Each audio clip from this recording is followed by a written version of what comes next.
Hello there, it's Chris from Airwindows, and welcome into my strange, echoey zone of weirdness. So here's the deal. I just spent an hour and a half trying to record this and failed atrociously because I had trouble dealing with my interface and stuff. But I am back trying it again because this is important and I want to get it happening as fast as I can. That's because this is a day where I'm putting out Airwindows Starter Plugin Kit.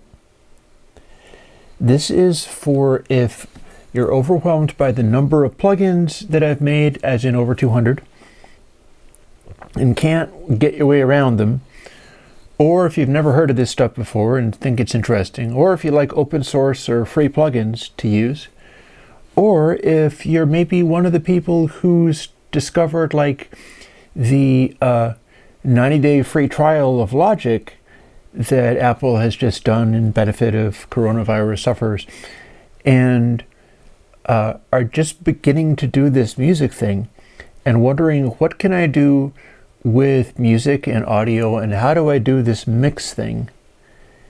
And can I do it in such a way that it sounds good, like real deal stuff, or is it just going to sound like, GarageBand or whatever? So what I've done is I am back in Logic, which has been amazing, by the way. I'm really liking it that way because I've been using that since version 7. So as soon as I got back into it, I knew everything I was doing. I'm going to try to pass that along. I'm going to try to communicate that a little bit. But first, we're going to make a little visit into something called Twist It Wave, because here's the deal. I spent all of yesterday doing a rock band track, a piece of recording that had a lot of weird stuff going on in it. And not just my usual synthesizers and things. I also recorded drums. I recorded the Rickenbacker bass that's behind me, and came up with a way of doing that as well. I put guitars on and made it a sort of heavy metal, heavy rock kind of thing, and mixed it down using my nice analog mixing stuff that I talk about sometimes, where I'm usually doing my music jams that I wasn't able to do today because I was working too hard on this. I like doing all analog mixes. I like running through an analog bus compressor. I like doing the entire thing completely out of the box. But my goal was to take a limited number of plugins, and by that I mean I ended up with 11. And 2 of them doesn't count because 2 of them are console, so that should count as 1. And duplicating the sound of this worth thousands of dollars analog mix rig that was so difficult and painful to acquire. So rather than just sampling the output of it, I'm going to show you how to get the sound of that kind of rig with roughly 11 free open source Airwindows plugins in Logic, or if you can translate it to other DAWs, that's fine too. I'll try to make it communicated in such a way that you understand what you're doing. Firstly, let's hear this mix. This is called Confined Analog Mix, because I called it Confined. Can't imagine why.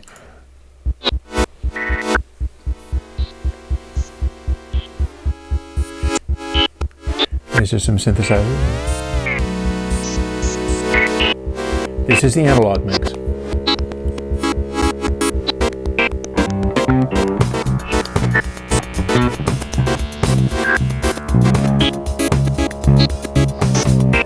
You can hear I have the Rickenbacker bass going on there.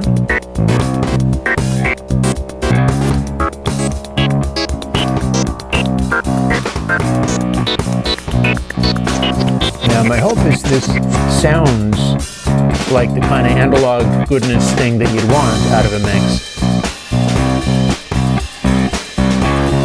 And then it gets heavy.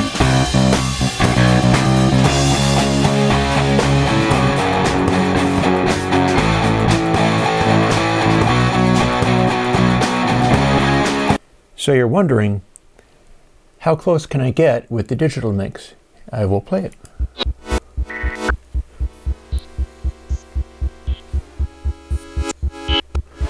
skip ahead a little bit.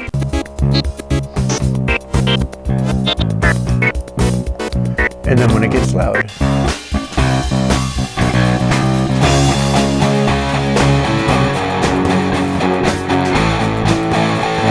But wait, you're wondering, is that loop very different? Let's find out.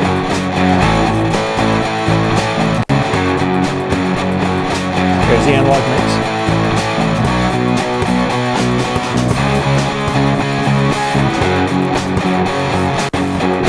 Digital.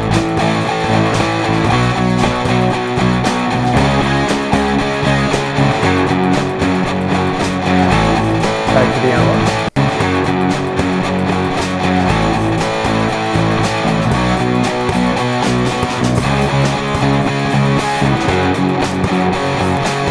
Digital.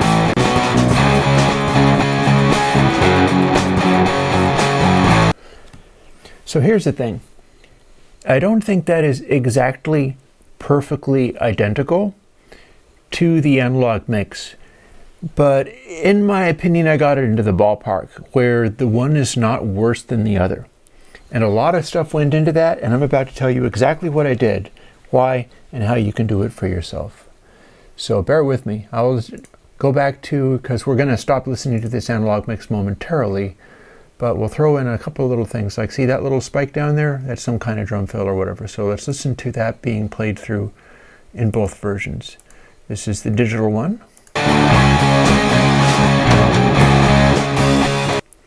Yeah, it was a tom hit. And this is the analog version.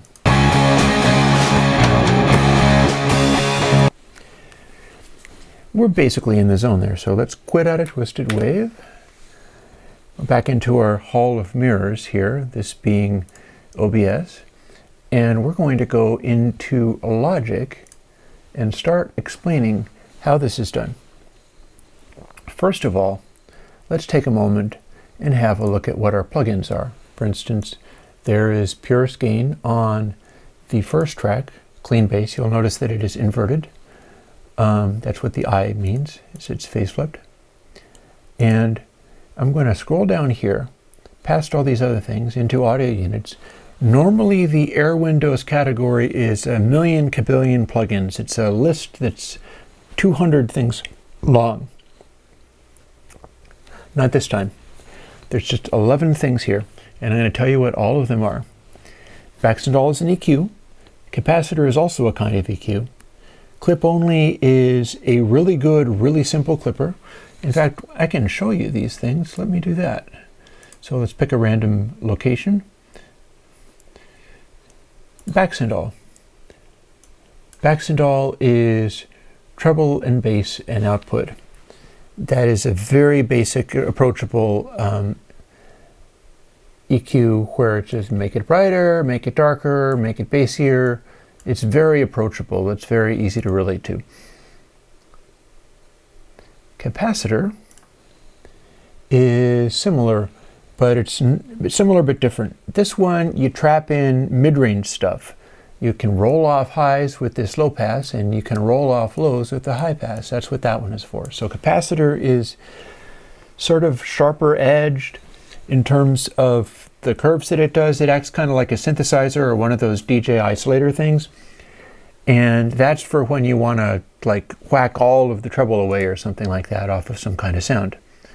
It's good at isolating that stuff.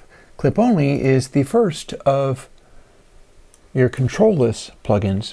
Several of these I have chosen intentionally because they're supposed to be very approachable. Clip only has pretty much ideal brightness deharshening behavior in a hard clipper.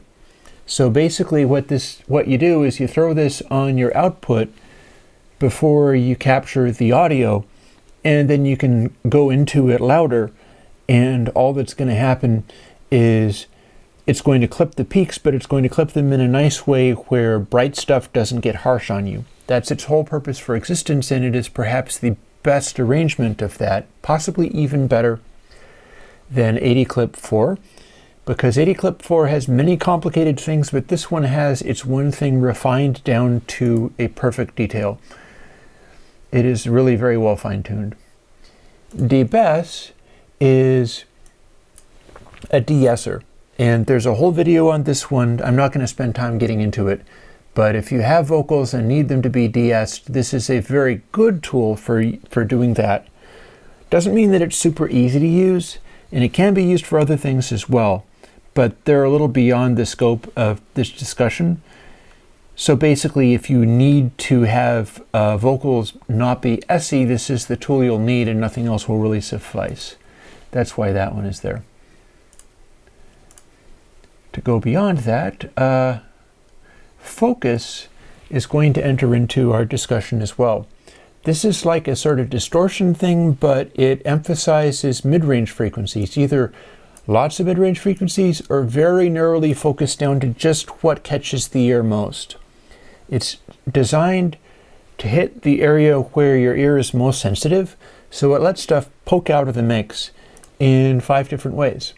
You've got 5 different distortion algorithms on this one, and they're all applied to just the mid-range, and the rest of the stuff in the audio is left alone. I'll get more into that later. Then we've got interstage. Interstage is another one of our very simple no controls plugins. And you can see in this mix, when I was trying to duplicate, and with some success I think, the expensive hardware mixer sound, which happens to use lots of transformers all over it, this is my choice for the starter kit for bringing that sort of analogification into things. One of the things I like about it is that it doesn't have any controls, and it's very sort of general purpose. It's not like decide the brand name of the thing that you're trying to emulate. It's just like, okay, make stuff be less digitally and in the box sounding. And since it's so subtle, you can throw it in many places. I have 4 instances of it. Actually, no, 5 if you count both of the reverbs. Then we have MV. MV is my choice for the reverb solution for the Airwindows Starter Kit. And I'll tell you why. It is a very nice sounding reverb. I'll be soloing it momentarily when we start playing audio. And it does a very deep, spacious, lovely, you can do a lot of things with it, but it's not fully a reverb. It is a bloom algorithm. And what that means is sound comes into it and then it sort of washes out and fills out things. So it doesn't really exist all by itself. It's like a special effect, and I'm advocating using it as the primary reverb, especially if you're learning how to do mixing with the starter thing, or if you want to go with the mixing theory that I'm going to be espousing, because this is for just filling in the space around things. And if you start turning it up to where it's really loud and interfering with stuff, and say maybe you don't really know what you're doing, or it shouldn't really be having that much reverb, this will start sounding wrong because it's not a full reverb algorithm, it's a bloom algorithm. You need to have it sit farther back in the mix or not throw stuff into it so hard, so that way it will be at the correct level. And that's why I'm choosing MV for this particular purpose. To continue, pressure is the compressor I chose for the starter kit. That's because it's one of my best sounding compressors, possibly the best sounding compressor. I certainly chose it for this purpose. It has fewer controls than some of the more, like, I'm mixing the analog mix through a Heritage Audio successor. That has a bunch of stuff going on. I, in fact, was even using the high pass into the sense circuit for the purpose of doing it. Pressure doesn't have that. I didn't find that I needed it. I'll show you how the bus compressor is set up for this one. And it is a very interesting compressor in many ways, and you can do lots of funky things with it. But it's also kind of simpler in some ways. It's not all that complicated. And we got Purist Console. Purist Console, both the bus and the channel plugins have no controls, and you're meant to use them in a certain way, which is what I'll be showing you. And last but not last, oh no, wait, it is last. Purest gain. I have multiple gain plugins, and this is one of them. I've also got one called Bit Shift Gain, and you won't be needing that for basic Airwindows stuff. I don't want you thinking like, what context do I need to do exactly 6 dB up or down, where I can just do the bit shift gain, which is the purest gain control that you can have.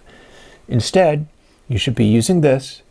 It's a very clean, high quality, dithered to floating point gain control, and it has two parameters. One of them is marked in dB, and one of them is called slow fade, and that goes from silence to full volume, and has more smoothing of the motion of the thing than the other control.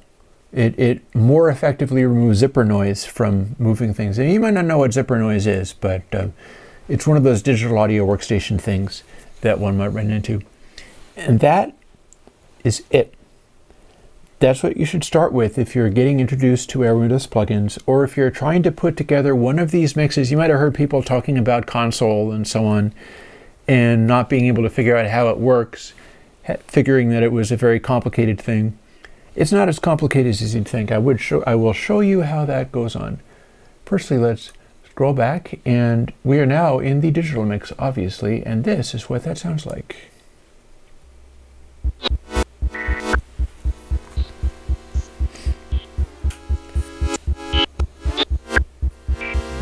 But in this case, we can solo things, and I can show you how it went together. Here's the drone sound. Here's one of those hat noises. And the way this was constructed, all of these sounds are playing back without EQ on them. They're recorded in such a way that they're going to work in the context that they're in. The way of mixing stuff Airwindows style and getting a big sound, like I think I can skip forwards into this, and like this is what I mean by a big sound.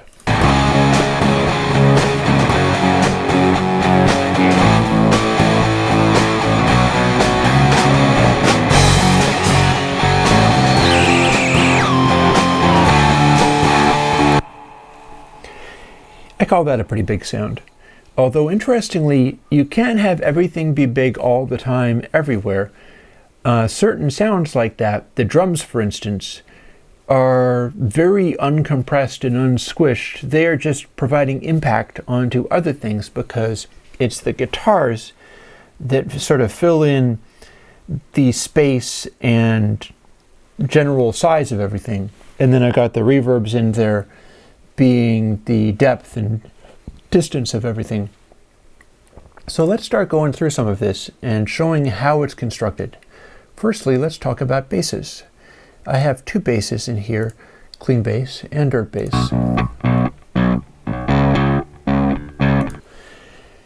This might sound a little grungier than you heard in the audio, because one of the things about basses is that they usually need some energy to sort of cut through the mix. Like if I take the, even before all the guitars kick in.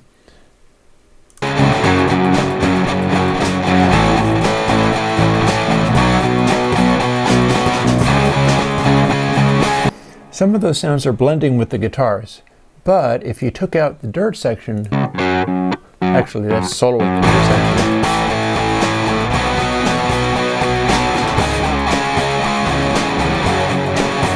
It's harder to hear what that bass is doing. Then, I'll throw that in. Here's how that works. This is a Rickenbacker. It's actually a 4000. It's not really a 4001, but somebody added the bass pickup to it. So I wired it up with the stereo output jack that Rico sound means, which means one of the pickups goes to one place and the other pickup goes to the other place. And I have the clean pickup going to one place and the dirty pickup going to another. So if I mute the dirty one, You can hear the clean one. It's not all that loud, but it has a lot more bass. That is the bass pickup going into a DI and the bridge pickup going into an amp. It is the amp that I'm using for the guitars. I will also quickly, if I hit Option Pan, it goes back to 0. So I'll put those back. And let's quickly show you what the guitars sound like all by themselves. Here is a left guitar. And here is a right guitar.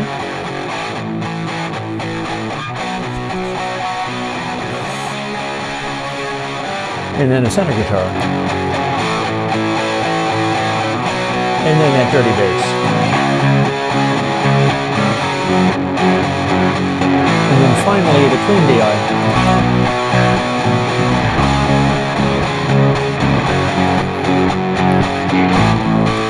But what you'll notice is that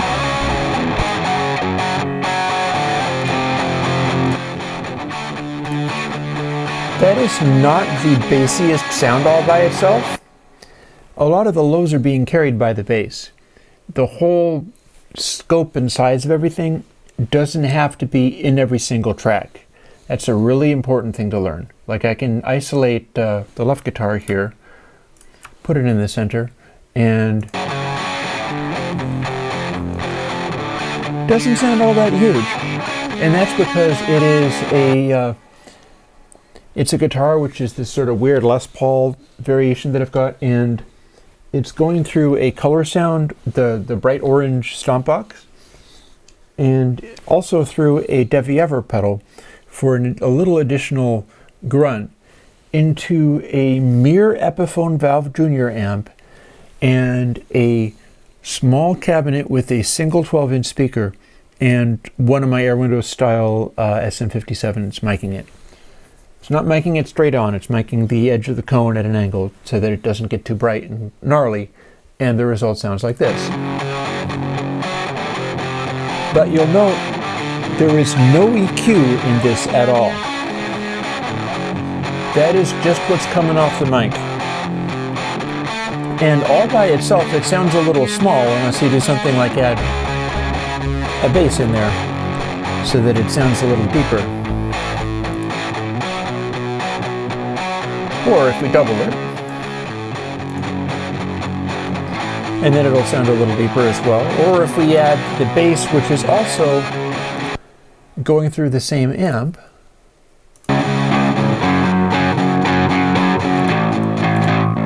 this is literally the bass going into the amp all by itself, no distortion pedals or any other kind of pedal at all. It's got just enough distortion that you can kind of hear it breaking up.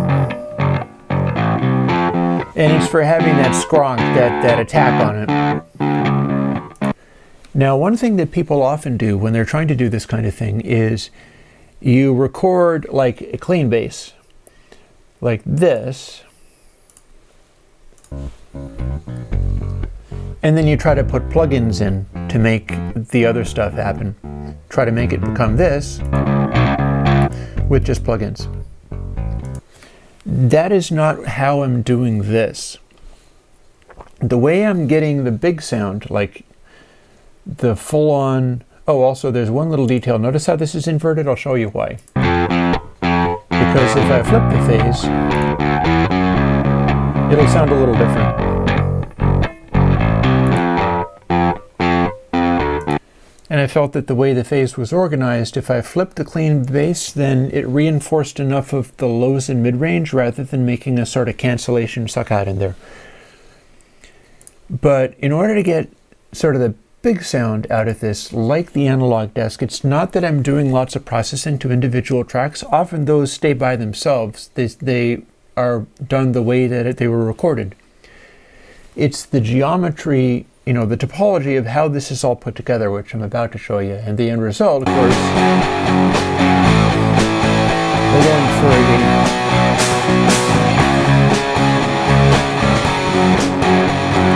trying to go for a big mix sound.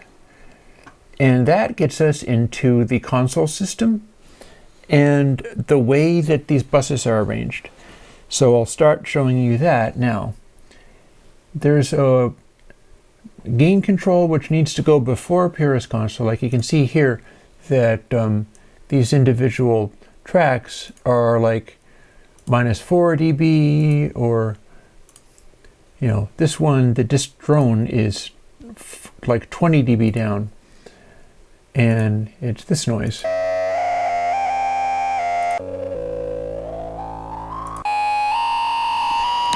That's a synthesizer. That's not a guitar or anything. It's DI. And it's a synthesizer going into one of my Blue Lantern filters. So there are fun things that you can do in modular, and that's one of them. It has a lovely way of distorting like crazy and being all grungy and insane. So that's a very lovely filter.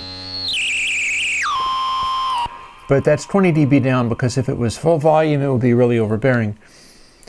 And the Purist consoles, of course, have no controls to them at all. Here's how I put them in. If you have all of these tracks, and you go and select them all, and then go to a place on there and select a plugin with all of these things selected, it'll add that plugin to all of those slots, which is a convenient way of getting stuff going. It'll work for buses and things too, or the output of buses. I'm not sure how this works in all other DAWs. This is just Logic. This is the one I've known for years, so I'm talking about this, but there are going to be interpretations of this kind of stuff in other DAWs as well.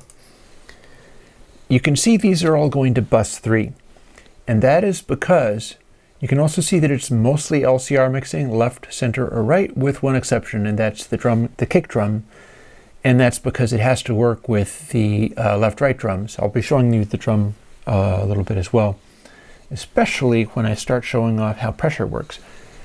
But I've got 3 AUXes, 1, 2, and 3. You can make these just by selecting them in something. For instance, if I tell this one, give me bus 5, we'll skip over bus 4 and just do bus 5, it will make that appear.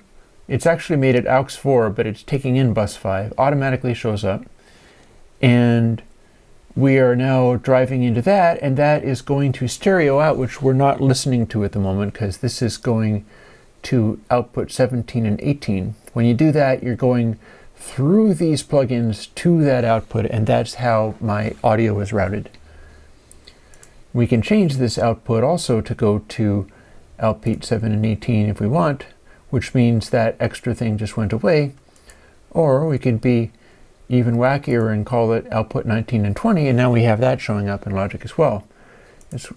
It's pretty good about figuring this stuff out for you. So let's take bus 5 back out because it's not real. And AUX 4 is not attached to anything, so I'll hit backspace and make it disappear. And let's start talking about what these AUXes are. Some of these are fed by individual tracks, like 1 and 2, bus 1 and bus 2, which is going to AUX 1 and AUX 2 because I picked them in order. And then bus 3, all the outputs of the tracks are going to bus 3 automatically. They're not going just directly to this output thing. They're going to this additional bus, and these are all going to the output thing. So what is in those AUXes, you ask?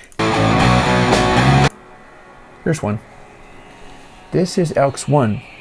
It is, my microphone's not pointing at me correctly. It is the deep field reverb. And this models what I'm doing in the analog mix, because in the analog mix I'm going into a set of MIDI verbs that feed into each other. And I do my analog reverb with MIDI verbs, the original ones. They're really crude old ones that are very dull. There are 3 things happening on this. One of them is MV, which is set like this. One of them is capacitor, which is set like this. And one of them is interstage, which has no settings at all. But it attempts to give a sort of transformery kind of sound to it. So we don't have to look at the details of that. But here is what is happening with AUX 1. We've got MV, Without that, there's nothing much going on. And then capacitor is cutting down the bandwidth, making it sound more like the MIDI verb that I was using in the hardware. It is not taking much high lows away, but it's taking a fair amount of highs away. Without it, it sounds like this. And that didn't sound enough like the sound of the MIDI verbs I was using, so rolling it right off. Capacitor is very good for that because it'll do a very steep drop off once it hits that cutoff point. There is more. There is a second one. This is AUX 2, and it's mostly about this effect. I have a snare sample. This is what it sounds like really.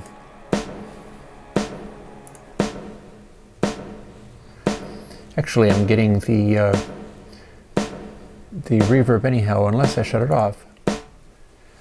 So that's what the snare sample track sounds like. Neither on the analog or the digital mix is it just dry like that.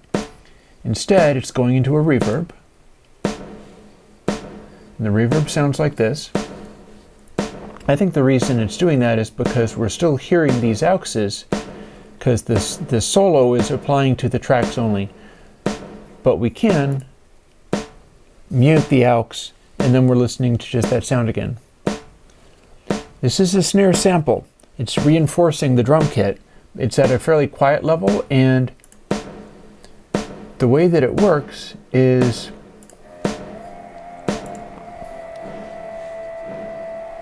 this MV, which is also going through a capacitor and interstage, is much less depth.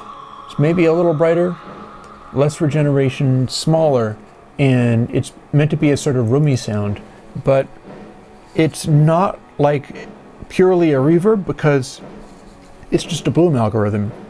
It's just the sort of fluff sound, and it's meant to be combined with the snare sample. If you find that you're cranking up the reverb a lot, you might get something like this. And it sounds unnatural because you can too distinctly hear the, and by the way, I'm going to get to why you're hearing that. You can too easily hear the reverb tail jumping out. A lot of these reverbs are better heard as ambience that's just adding to the regular sounds, and that's what this is for. And the reason you're hearing that noise is that AUX 1 is also feeding AUX 2. In fact, here it is. It is feeding AUX 2 at full volume. That's the same thing that's happening in hardware. The hardware device, I have the one MIDI verb being fed by these various things like that sound effect there. And the output of that MIDI verb is going into the input of the second MIDI verb. So however I set them up, there's two levels there, and I've replicated that in the box. So let's see. The outputs of these are going to 17 and 18, as is the output of the overall sound.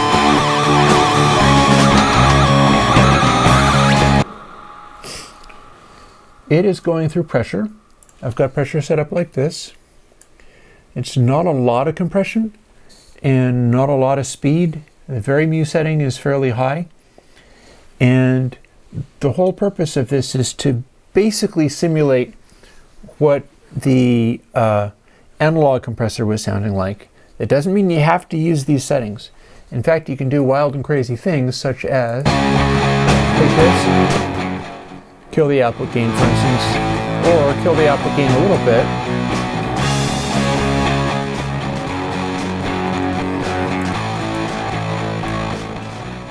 and start doing some crazy hyper-compressed thing. Now, since this is a very dense, heavy-duty thing, we'll take it right back and hit that undo button a lot. But I can more effectively demonstrate that by starting to show you what the drums are doing. I've got these drums here, and what they are is a simple left-right pair, and those are, again, Airwindows SM57 mods. So these are cheap microphones. And they're at about hip height, pointing at the drum kit from slightly in to the sides and slightly in front, sort of at a V shape. And I've got another one, this kick drum mic, which is actually behind the drum stool pointing at the kick. And I have flipped the gain on the preamplifier has a phase flip thing, so I recorded it that way. But if you didn't, then you would simply flip the gain like this in order to get the same result. You'll also note that it is slightly over to the left, and that's because it balanced better that way, because there is, of course, a kick drum in the left-right drums. Now that might not sound like a very big drum sound, but we can give you a very big drum sound if you happen to want one with anything, you know, some drum thing like this. If, for instance, you fired up pressure. There's pressure for mono. That's because it's a audio unit in Logic. If we start fooling with pressure, we can start getting some crazy results.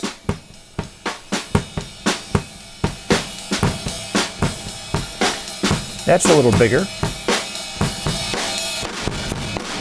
That's a little ridiculous. Pressure is a very useful little compressor plugin. As you can hear, it can go pretty bonkers. And we can also make it be higher speed.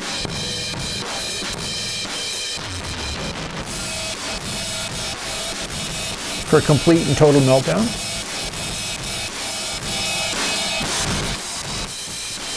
We can dial back this very new quality.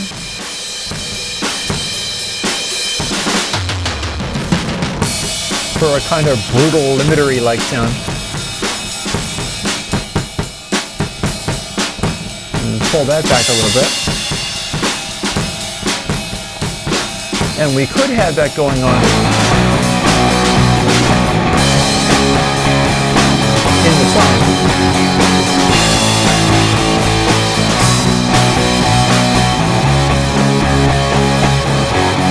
But too much of that, you'll notice we just lost the impact, because not everything could be everything.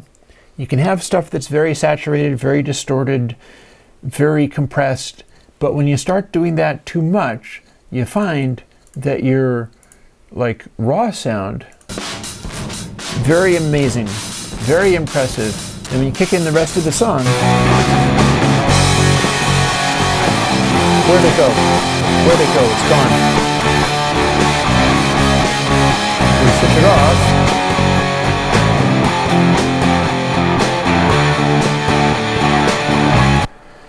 Set up properly, the size of it is being conveyed by the distortedness of the guitars, and the drums in this mix, doesn't have to be every mix, and you don't have to do this. The drums in this mix are providing just the punch on the edge of the heavy guitars and bass and stuff. You'll remember that I also have a very distorted bass. So if we had the things combined... Oh, wait, no, this one.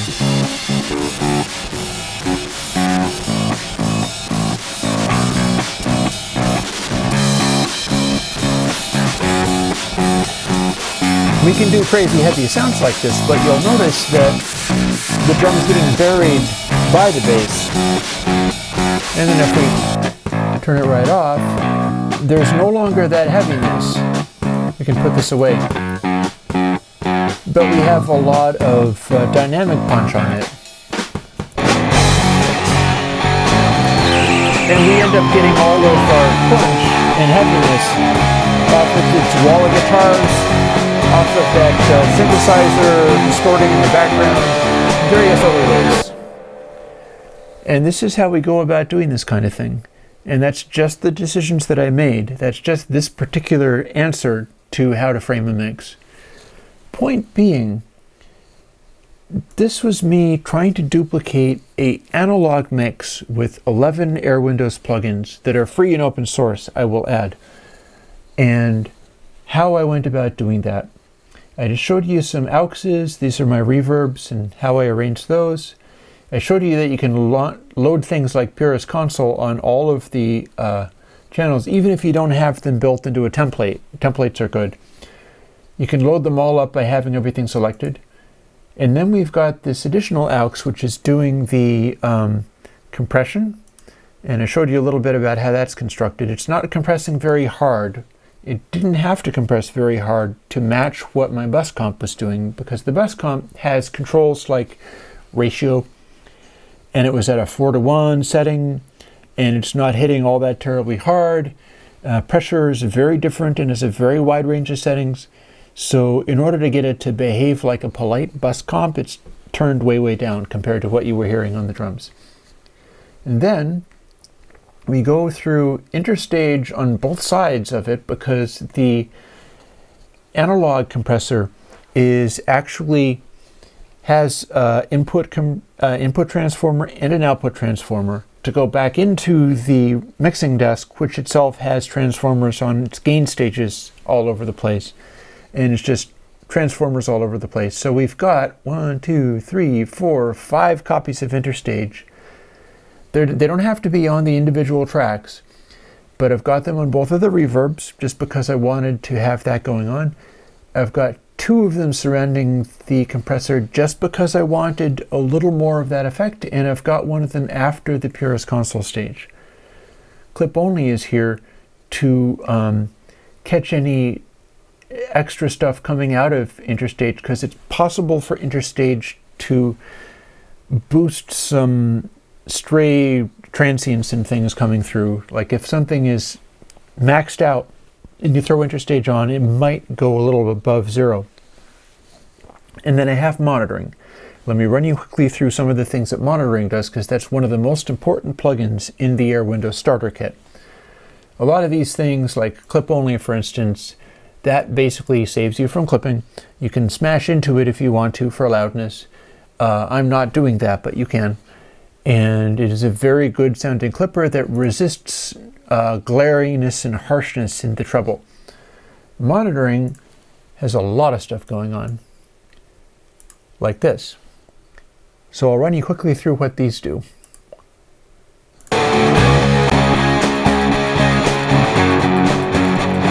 Out 16 is, here, I'll pull this down a little bit. Out 16 is CD quality dithering. If you save to 16-bit, use this. Out 24 is high quality 24-bit dithering. If you're saving to 24-bit, you should use this. Peaks is a weird effect that shows you whether things are too loud or not. It will kind of accentuate things that are overblown or not balanced properly. Like for instance, let me take this snare sample. You can hear it being there. Or better yet, I'll take something like maybe dirt bass. If things start getting too loud, it'll start distorting and sounding kind of weird. Or if the drums are actually balancing fairly well this way. So peaks is actually fooling me, because the thing is, this is already well balanced enough that it's not making peaks misbehave. If you have a mix and stuff is too loud or it's not balanced very well, peaks will make the thing that is too loud jump out hugely, or maybe even just distort like crazy. And as I did a fairly decent job with this one. Slew is all the treble in the mix, isolated. So you can listen to that and hear what the brightness sounds like. And this is a good enough opportunity for me to take a moment and shut off interstage to show you what it was doing to the high frequencies. So if I take all these versions of interstage and shut them off,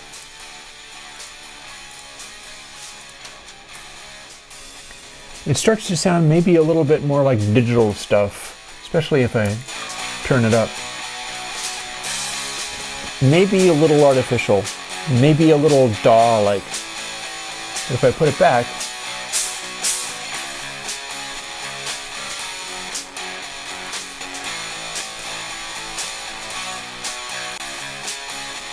not that much of a difference, but stuff is kind of sitting in the texture of the mix a little bit more, even under these circumstances.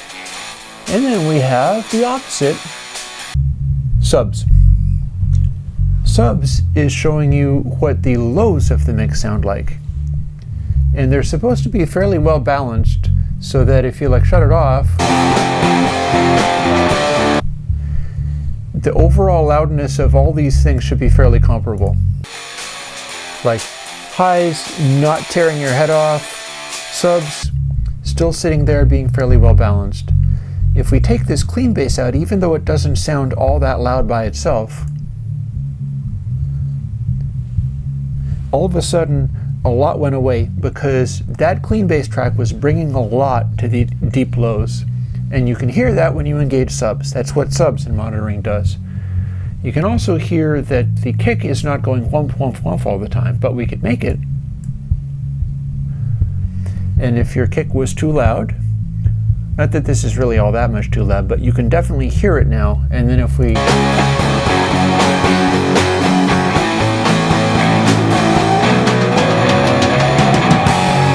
arguably too much kick drum there.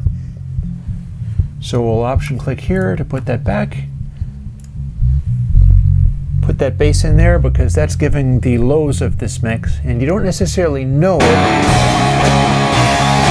until you turn on subs and can hear it. The kick drum is only occasionally coming through and really whacking, and it's merging with the bass. That's what it's supposed to do. To go on further, we have mono. Little mono effect there. We have the side. That is only the side of the audio, none of the mono. These ones are interesting. I've got several that are subtle tone shapings. And vinyl is what you would get if you had to master to vinyl and could not put extreme highs or extreme lows. It's done by a fancy biquad filter, one of the Airwindows style biquad filters, which has had its resonance broadened out until it's almost infinite resonance. It just won't let through the extreme subs, it just won't let through the extreme highs. So cutting that on and off sounds like this. This is without it. Then turn it off. So you might want your mix to be able to function under these circumstances.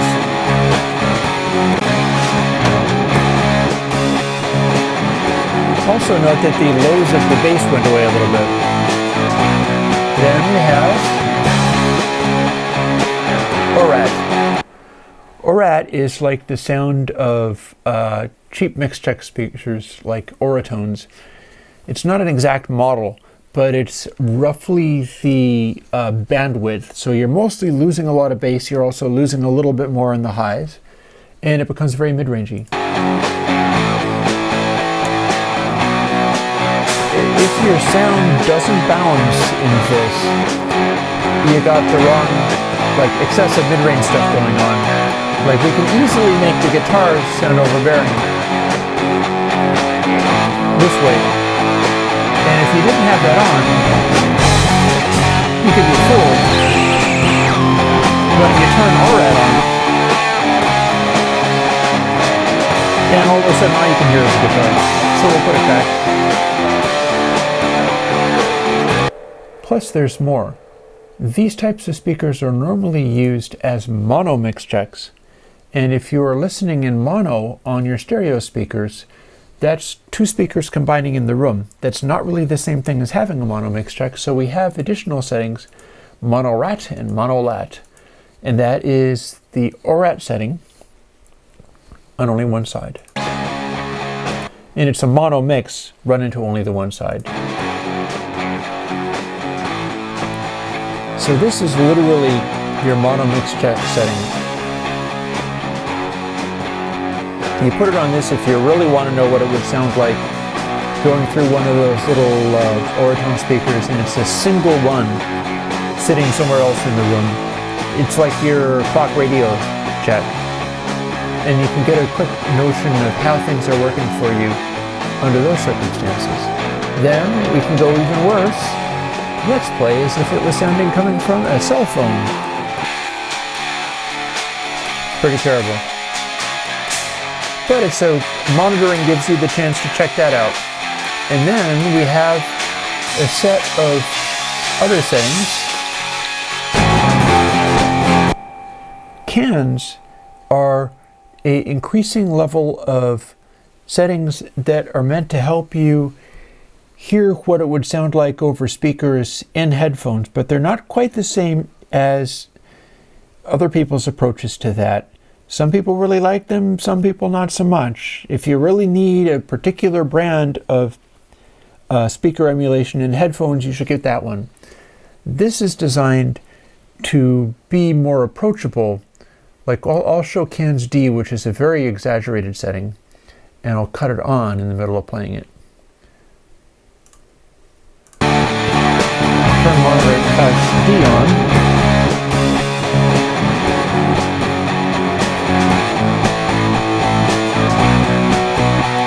If you're listening over headphones, that should have sounded like going from your ears to somewhere on a stage in front of you.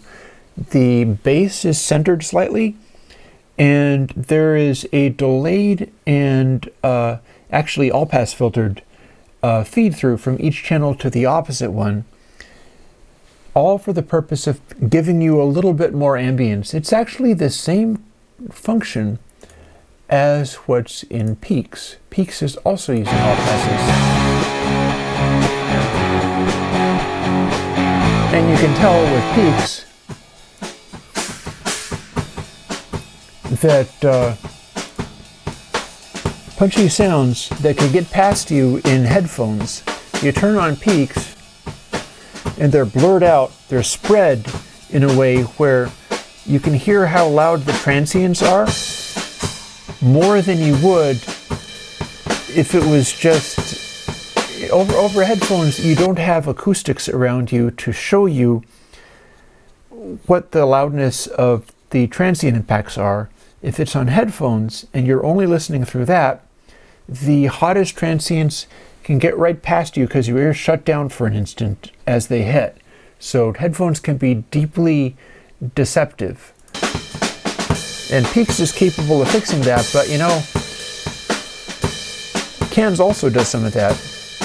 And the lower settings, like C, it's a little wider, it's a little closer to the full-on stereo effect. And they get subtler and subtler as you go, until we have nothing like that at all. And all of these ones that are not dithers to 16-bit have a dither to 24-bit built in, because digital to analog converters often take that in. It's not that often that you're set up to run like 32-bit floating point into the converter. Typically you're passing 24-bit back and forth, and so it's dithering that so that you can monitor through proper dither. And lastly, voice trick. Voice tricks like this.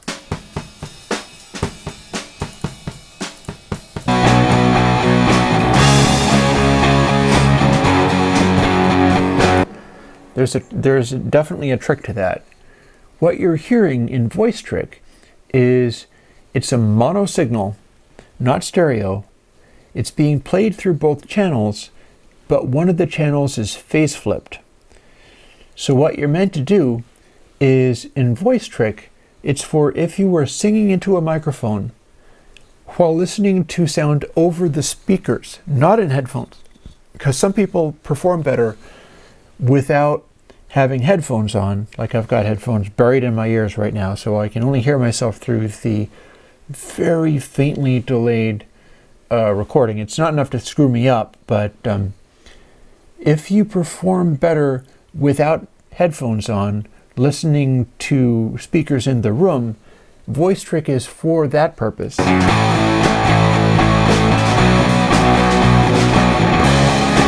And if I do another copy of monitoring and set that one to mono,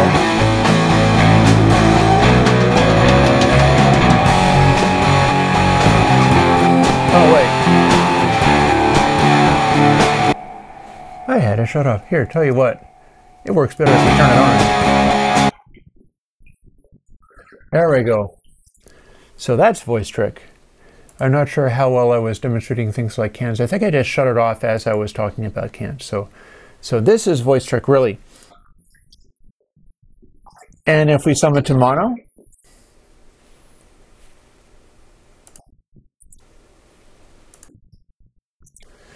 if you take a microphone and put it equidistant between two speakers that are playing this Voice Trick thing, you will get very little out of the actual speakers. You'll get like room reverberation, but it's a very good way of isolating sound. And if you're listening in the room with two ears, rather than a microphone that can only combine the two wavefronts, your two ears decode that, so you can still kind of make out what's happening, but Voice Trick will let you isolate the performance. You can sing into a microphone, and the microphone's positioned exactly equidistant between the speakers, and you're using Voice Trick.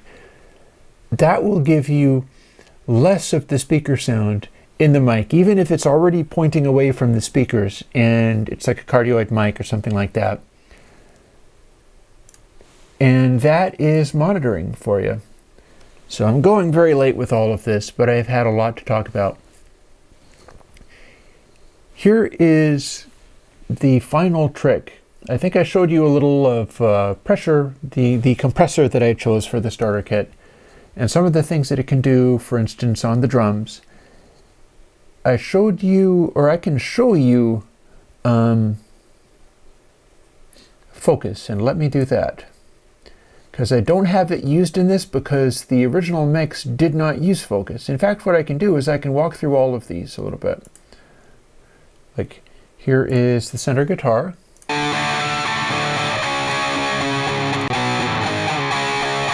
And if we have the treble, the Baxendal, brighter, darker,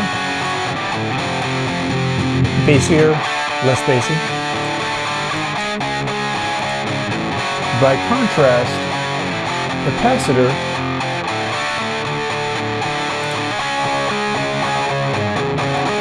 darker, the low pass. Sounds kind of like one of those DJ things. High pass kicks in very quickly. This would be a good thing for if you needed to have cymbals and you didn't want to have anything on them. You just throw a lot of high pass there and just about nothing will be left. And lastly, where did I have that? Oh yeah, but the capacitor. It's right next to the other capacitors. This back up. I'm focus. Focus can do this. I'm boosting just the mid-range.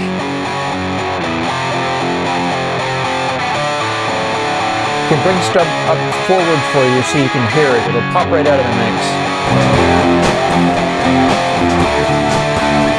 But you don't hear that so much now.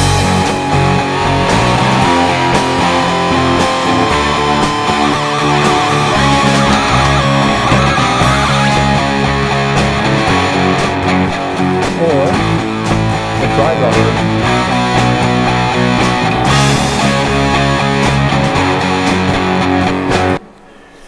What focus does is it distorts a mid-range frequency that's centered around stuff calculated off of the Fletcher-Munson loudness curves. That means it's sensitive to the area where your ear is most sensitive, and the focus control shows you how wide or narrow that is. And by that, what I mean is it's this sort of boost that is very mid-rangey, and it's being done on a section that's being taken out of the rest of the audio. So you're only distorting the mid-range and leaving the rest of it alone. You're not getting rid of the rest of it, but you're not distorting it either. That means that the focus distortion will produce less aliasing, especially at high sample rates, but it'll produce less aliasing because it's not allowing the high frequencies that will alias to even get into the distorted part. I can show you what it sounds like when you take it away. That's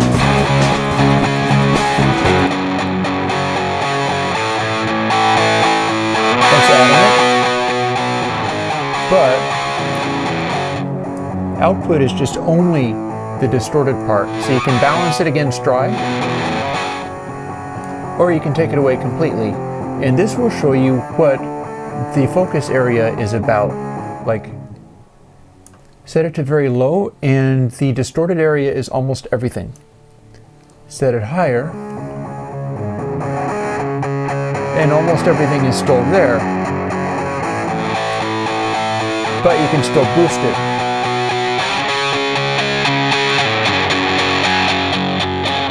You can make it incredibly narrow, in fact.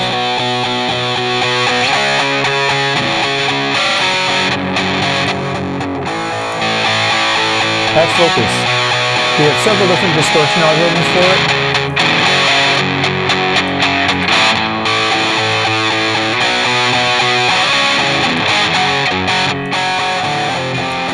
Spiral is perhaps the smoothest of them.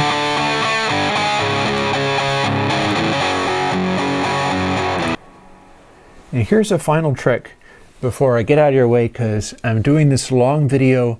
I actually spent an hour and a half doing a previous one and it didn't record properly, so I'm doing it all over again because I think it's that important to bring to people.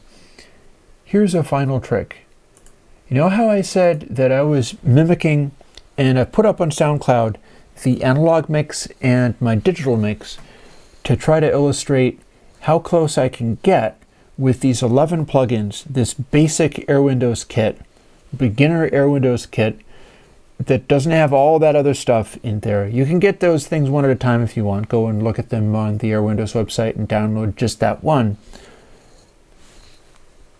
But what if I wanted to do something older school than that? Suppose I wanted to get this and say take this little area here, which sounds like this.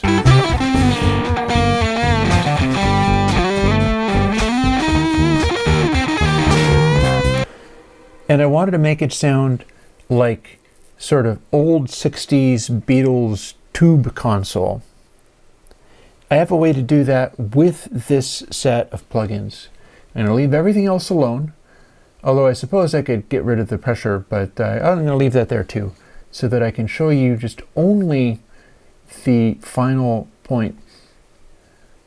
Airwindows, focus on the end of AUX 3 right before going into Purist Console. See, here's how console channel and console bus work. The way console works is the channel stuff goes and adds a calibrated saturation, and then this total bus gets summed with all of those channels at unity gain, which is why it matters. I can demonstrate a little bit of that as well.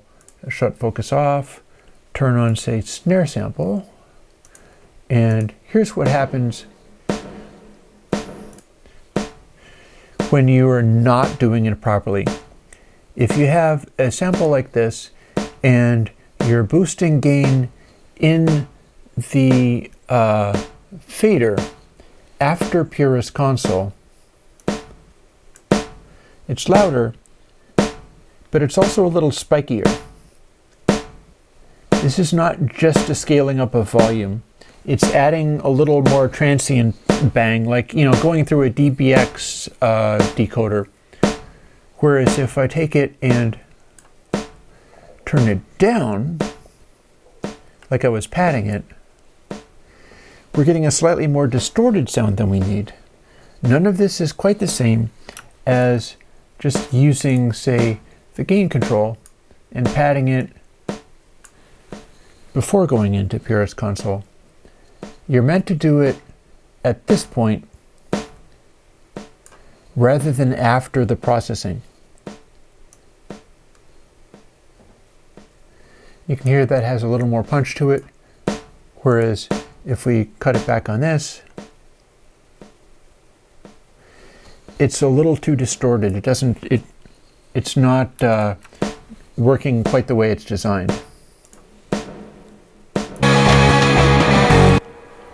But what if you manipulated that on purpose? And that's what I'm about to do with Focus. Focus is a mid-range boost, and a lot of your old tube console type things are not really defined so much by being more distorted, although there's some of that, but they're noted by the mid-range can be very lively. They're using a lot of transformers and things as part of the tube circuitries, big heavy wiring and stuff, and you can put more peak energy through there. If you put Focus in this particular position so that it is on the tube bus, it's after the compression, it's after this other stuff, and then you boost, what you're doing is taking the existing just flat, no change audio and increasing the quiet sounds in the mid-range, but then they clip if you push them too hard. So it's not just a mid-range boost, but it's a mid-range added saturation that's not happening with the rest of the audio. But since we're in the middle of console, if you boost volume that you're not supposed to, you wind up getting a more expanded sound. You wind up getting a sound that is applying too much of the purest console inverse saturation curve, and it gets too spiky and it gets too dynamic. But if that's happening only in the mid-range, it starts to sound like this. Play.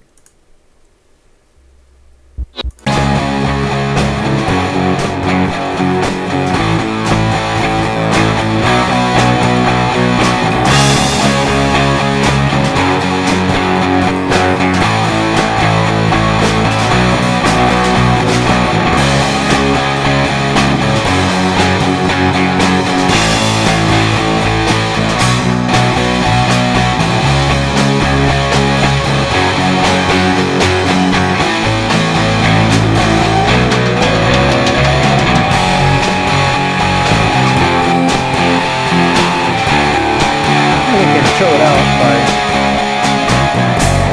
going back to dry. But we can turn on that old tube console snarl.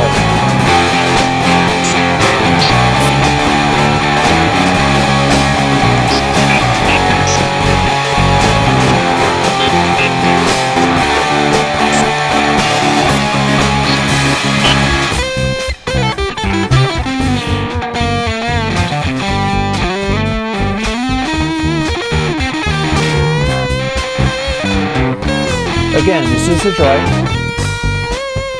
This resembles the Heritage Audio mixer. I made it as close as I could.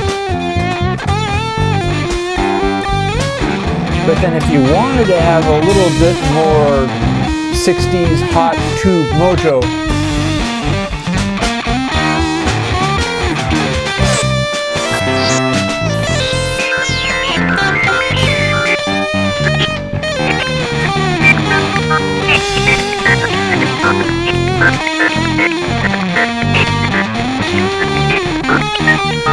then we have different options here. We can go density.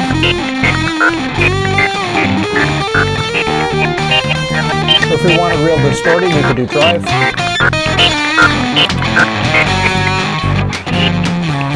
And then the heavy comes back.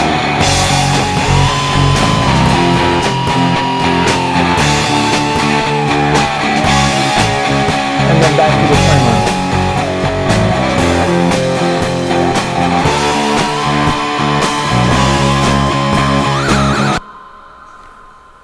And there you have it, really.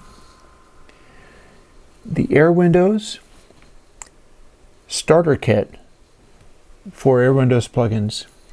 This is designed to give you everything that you would need in mixing and everything that you need in learning how to mix and having the right choices being offered to you so that you do things like if you're experimenting with reverb, you put in reverb using MV, and then if you have too much of it and it's not really a useful amount, it will start sounding weird on you.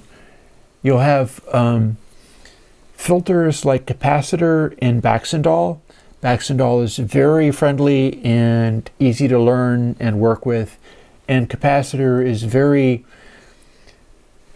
it's a great way to control sounds, and it's not going to do anything that will sabotage you, or it doesn't require that much expertise to get good results out of it.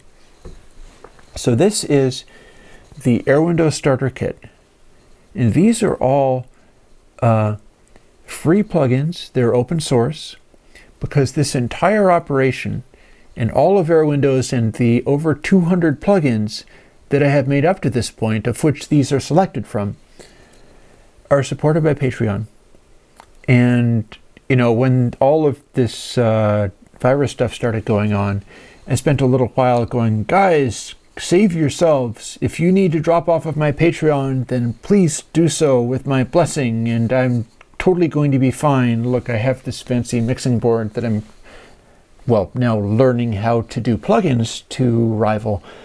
So I guess it served its purpose, right? But all people did was throw more money. So I had to stop doing that, because it's like, that was not a bit. It was not reverse psychology. I meant it, but people were like, don't you tell me not to appreciate you. You're doing something that I value. And so what can I do but turn around and try to spread it out and make this stuff accessible to more people? That's the whole purpose of this exercise.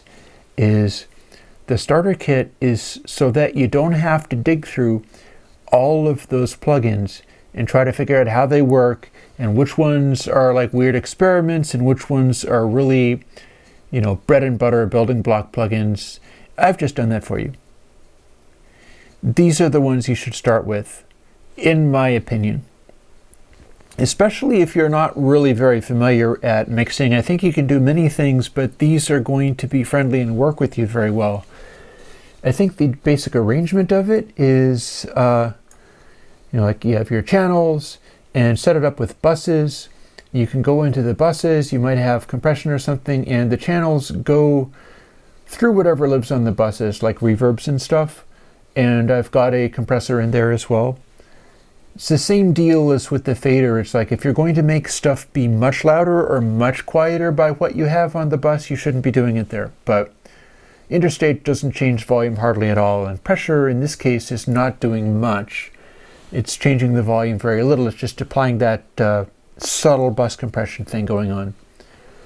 And then that into our Purist console bus on the final output with another interstage just for the hell of it, with clip only. By the way, I can move clip only and interstage up in front of Purist console too, but this configuration sounded the most like the analog thing. And then monitoring finally gives you the dithering, and it gives you a lot of mix check stuff that it can be useful, especially if you don't really know what you're doing or you tend to lose track of the bass or something. These things will set you right. And again, if you've mixed stuff really properly, peaks will behave itself fairly well for you. You can hear that right there.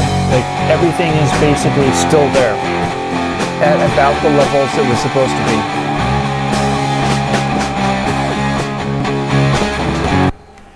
You'll find that if you have the mix really out of balance, peaks will not be showing you that. Peaks will be blowing up in some kind of way, and that shows you what needs to be fixed.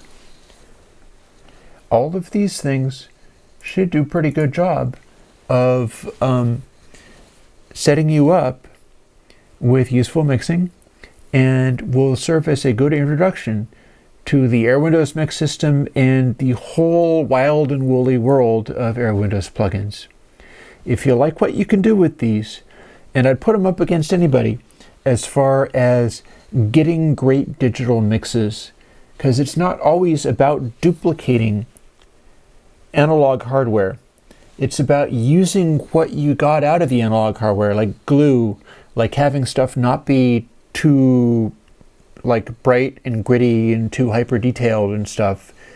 Apply those things as you see fit, and make new audio, new interesting audio that's not necessarily confined to specifically only sounding like some kind of analog thing. It's like find the bits that are working for you. Maybe you're going to run everything through capacitor.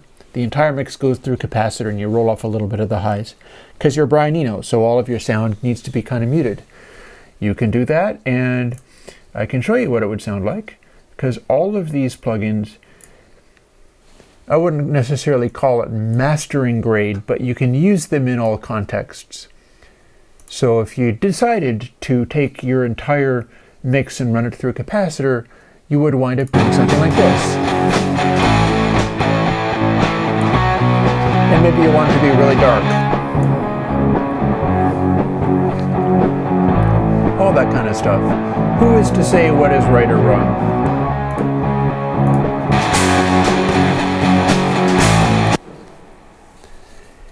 I hope you like working with this stuff. I have put a lot of effort into getting this package together, this Airwindows Starter Kit package together, because it's gotten to a point where the stuff is a little overwhelming. There's so much going on with it, and it was my problem to fix that. So I'll be putting together and I might follow this up with a PDF or something to include with it, just running down what each control in each of the little plugins does. After all, a lot of those little plugins don't have any controls at all, so it's fairly easy to explain. And when I do that and include it in the package and get it out so that people can do it, I hope people find an easier time getting into the swing of this kind of thing. Getting into it so that they can start exploring stuff, whether or not they can get into like fancy subscription services or buying expensive plugins, all that kind of stuff. I think people should have access to the tools. That is what I'm here to do.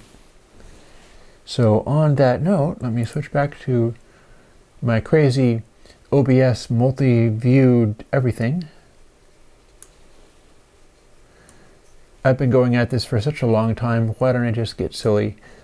I'm going away into the distance. Ooh. I will talk to you guys later. If you think this video was useful, or if you think this package is useful, by all means join the Patreon if you can. It'll keep me doing more of this kind of stuff. This isn't necessarily the only package I'm going to do, but this is the first to get everything together in such a way that it's a selected, curated section of things.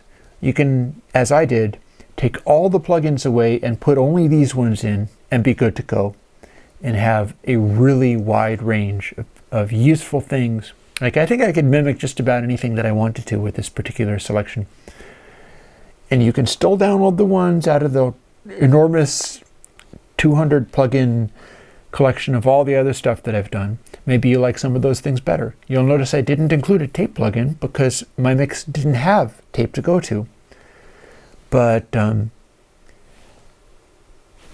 enjoy. These are for you. And I'll talk to you later. Bye-bye.